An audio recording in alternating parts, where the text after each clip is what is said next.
Você já ouviu falar que um país pode quebrar? Parece algo impossível, né? Afinal, um país não fecha as portas como uma empresa, não entra em falência judicial e muito menos some do mapa. Mas a verdade é que sim, países podem falir. Quando isso acontece, a economia entra em colapso, a moeda perde valor e a população inteira sente o impacto. No vídeo de hoje, você vai entender como um país chega ao ponto de não conseguir pagar suas dívidas, o que acontece quando isso ocorre e se existe recuperação depois de uma crise dessas.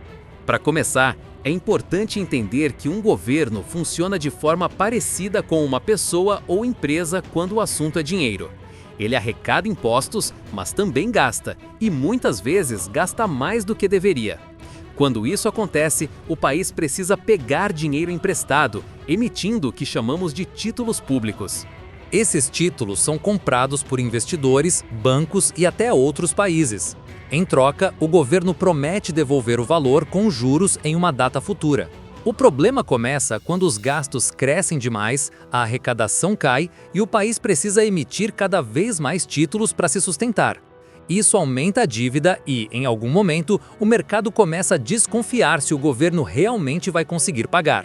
Quando a confiança acaba, os investidores exigem juros maiores para continuar emprestando dinheiro. E é aí que o país entra em um ciclo perigoso. Quanto mais dívida, maiores os juros. E quanto maiores os juros, mais difícil pagar a dívida. Além disso, fatores externos podem agravar o problema. Uma guerra, um desastre natural ou até uma crise mundial podem derrubar as exportações e reduzir as receitas do governo. Se ele já estava endividado, isso pode ser a gota d'água.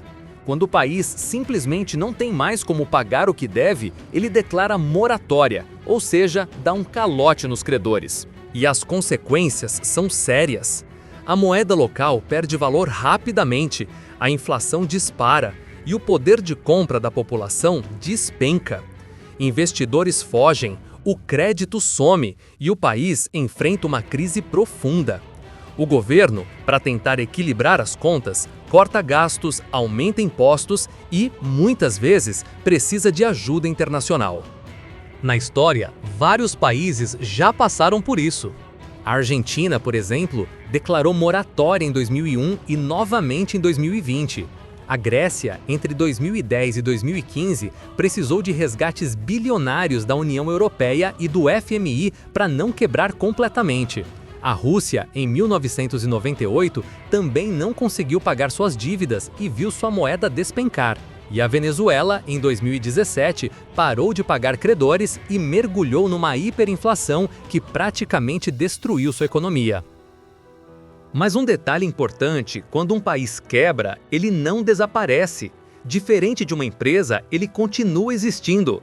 O que muda é que entra em um processo de reconstrução econômica, tentando renegociar dívidas, ajustar gastos e recuperar a confiança internacional. É um caminho longo e difícil, como alguém que ficou com o nome sujo e precisa provar que pode voltar a pagar suas contas. A recuperação pode levar anos, mas é possível. O segredo está em restaurar a credibilidade, equilibrar as contas públicas e voltar a crescer de forma sustentável. Então sim, países podem falir, mas de um jeito diferente das empresas. Eles entram em colapso, param de pagar o que devem e passam por crises profundas, mas continuam existindo. A diferença é que quando um país quebra, quem mais sofre é o povo, com inflação, desemprego e perda do poder de compra.